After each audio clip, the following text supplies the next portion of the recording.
One one may kindle Shemin's Refa in the synagogues, houses of study and dark alleys and for the sick, with the permission of the priest.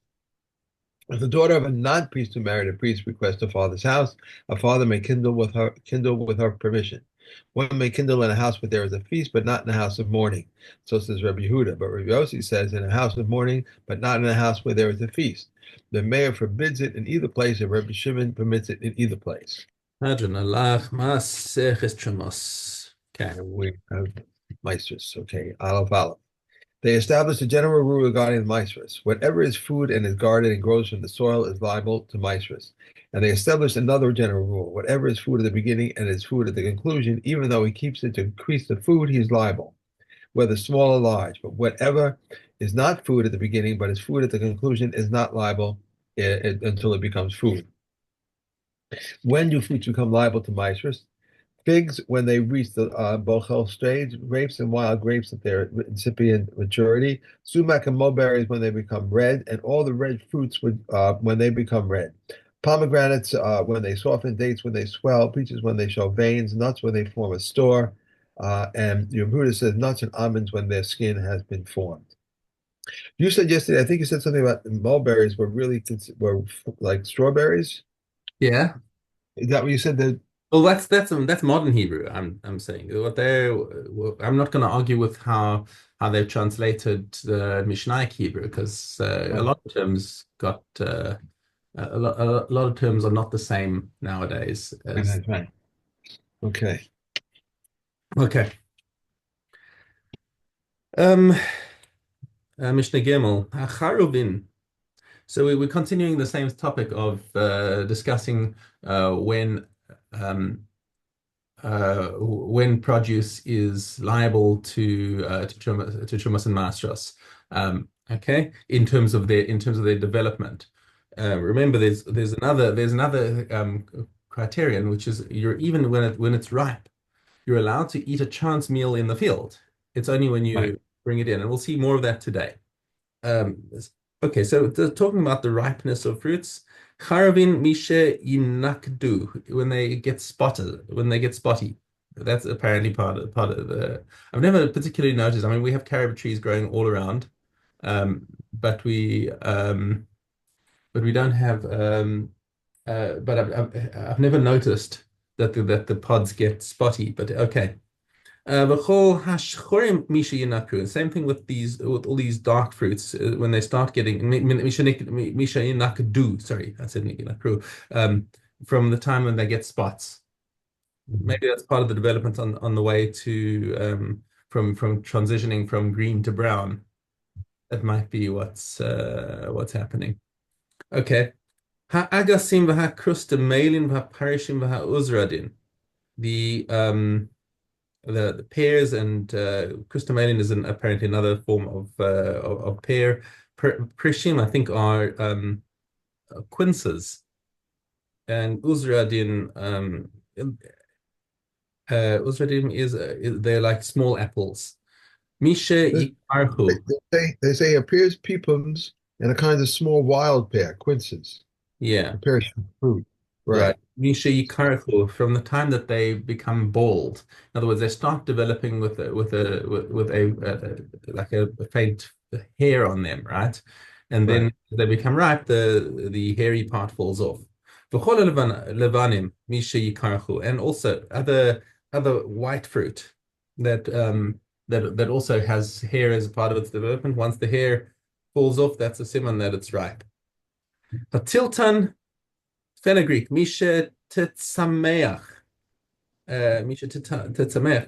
When it comes to the point where you could pick it and replant it and it would grow again. So that basically when it's first how to start redoing. Okay, it's math.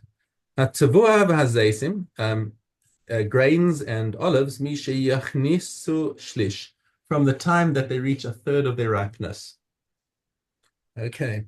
Bubba yarak, what about vegetables? Hakishuim, v'adiluim, v'havatichim, v'malafona. So that's well, kishuim is cucumbers, although we call malafon is cucumber, and kishu we say zucchini.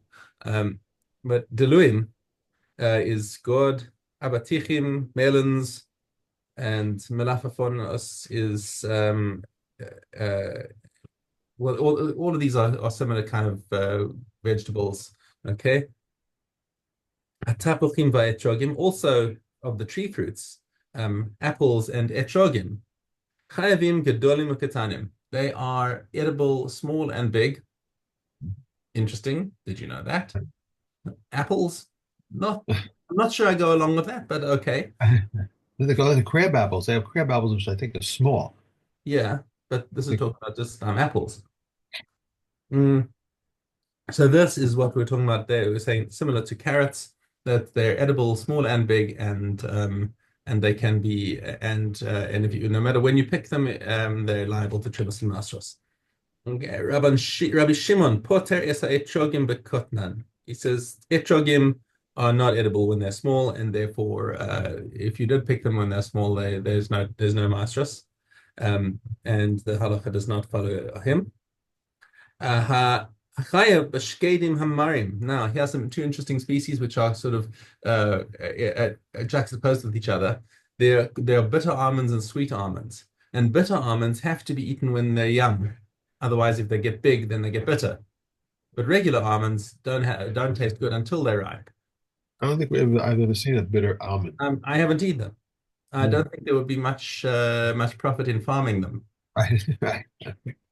Okay, Achayev B'Shkeidim Hamarim. So at a point when it's liable for the bitter almonds, it's patur for the sweet ones. Achayev B'Metukim patur B'Marim, and the ones that are um, patur for and if it's patur, if it's chayev for sweet ones, then it's patur in the bitter ones because that's no longer edible. I'm just trying to think which Masechta has all those contradictions. There was a list of them where the bitter almonds and the sweet almonds went against each other. I think it might be in Chulin.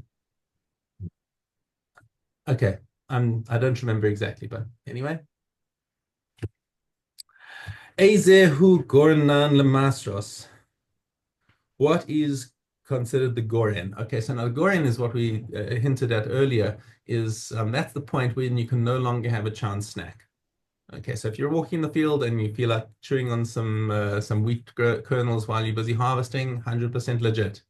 But once it reaches what's called the goren, that is the end. That the end. It has to have chumas and mastros separated before anyone's allowed to eat from it. Okay, so what is the goren for mastros? And it depends on what species again. Akishim medaluim mishe yepasku. It's from the point where you take them and you shave them off. You take off all of the hairs that are around them. They actually, I hadn't seen this like forever, but there are species of cucumbers that are actually hairy. And Really? I saw them in Europe. Like I went into the vegetable section looking for cucumbers, and I thought, "Ew, I'm not eating that." But and That's but gross. what farmers would do is they'd shave them off, and maybe that's what I'm used to the sort of sanitized version of cucumbers where I know. they've either shaved it off or it was bred not to have that hair. So if you do it like in Romania, and you just take it to market with the hair on, mishe yamid arima. It's when you make it into a pile. Okay, and that's similar to grain. We remember Right, same thing. grain is when you make the pile of grain in your granary. That's it. That's your Right. final element. Okay, mishi amid arima. Abatiach mishi yishalek. So the melons is shiluk is it's like basically also shaving off the hairs. V'im eino meshalek ad sheyaseh muktzeh, until you make them into a big pile in your private property, whatever. There's a separate area. It doesn't have to be indoors. Yara kanegad misha yogad. So vegetables that get bound before you take them to the market. So like spinach or whatever, you'll take spinach and Right. bind it into a bundle. So that becomes chayiv in Chumas and Masters once you bind them, even Eno or Ged, and if he's not binding them, hakili. So if he's selling them in a basket, then it's when he fills up the basket. And if he doesn't fill the basket, until he's finished picking everything that he needs, and that's it. Yeah. Okay, kalkala. What if it's a basket? Actually, yichapeh is when he finishes the finishing of the malacha is when he covers the produce that's with leaves, in other words, to protect it. That shows that he's done with his basket, and now it is kavua for Trumas and Masros. And if he's not going to cover it, until he fills the kli. And if he's not going to fill the kli, once again, once he has decided that he has picked as much as he needs, and he has no intention to cover it anymore, then that's the moment when you can no longer snack from it. But this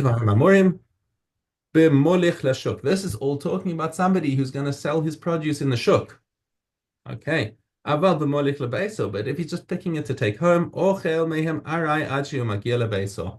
then it doesn't matter. All of these rules that we said above are not applicable. All We're right. talking about when he brings it into his house. That's it. Okay. Okay. Back to Thomas. Okay. Yud Yud Aleph, right? Hmm? If we put what no base, Yud base. Hmm? Aleph. Aleph? Yeah. Oh, if one put an onion into lentils, if it was whole, it is permitted, but if you cut it up, it imparts a flavor. In the case of all other dishes, whether whole or cut up, if it imparts a flavor, Rabbi Yehuda permits it in the case of pickled fish, since it is used only to remove the bad smell. If one grated an apple and put it into dough and he leavened it, it is forbidden. If barley fell into a cistern of water, even though he tainted the water, it's permitted. And if one heated an oven with cumin of truma and baked in it, the bread is permitted since there is no taste, but only the aroma of cumin.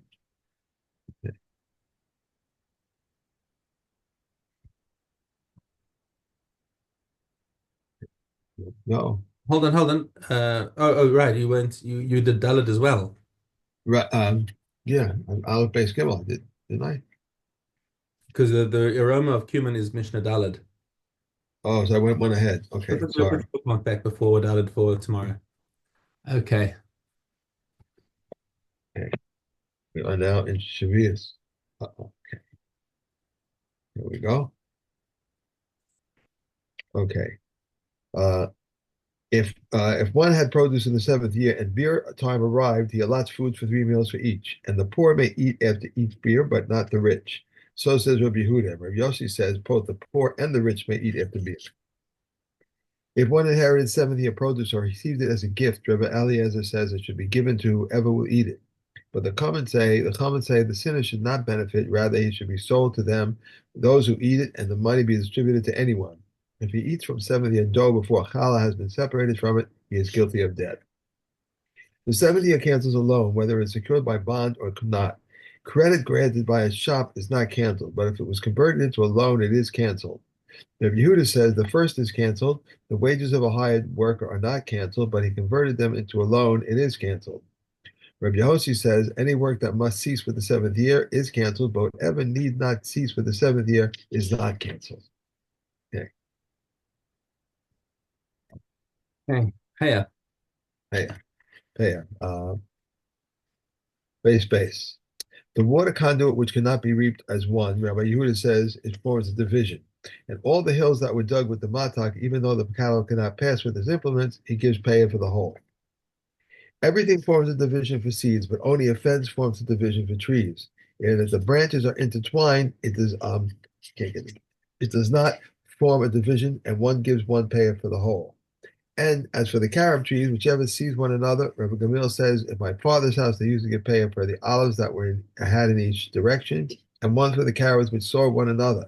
Rabbi Eliezer ben Tzaddik said in his name, even for the carob which they had in the entire town. Okay.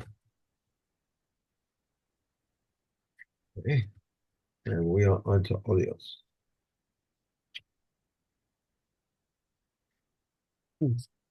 Okay.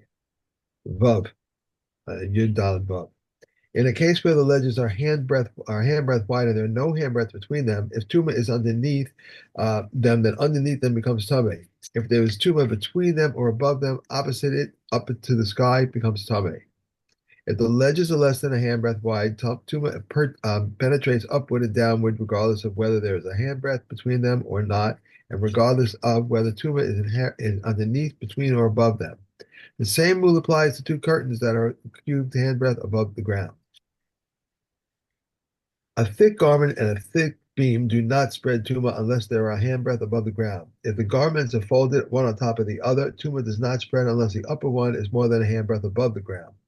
Wooden tablets, one above the other, do not spread tuma unless the uppermost one is a handbreadth above the ground. But if they are made of marble, tuma penetrates directly up and directly down. Okay. Okay. And we have Odazar. Okay. Dollar dollar. The idol of a Gentile becomes prohibited immediately, but that of a Jew does not become prohibited until it is worshipped. A Gentile can nullify his idol and that of the fellow Gentile, but a Jew cannot nullify a Gentile's idol.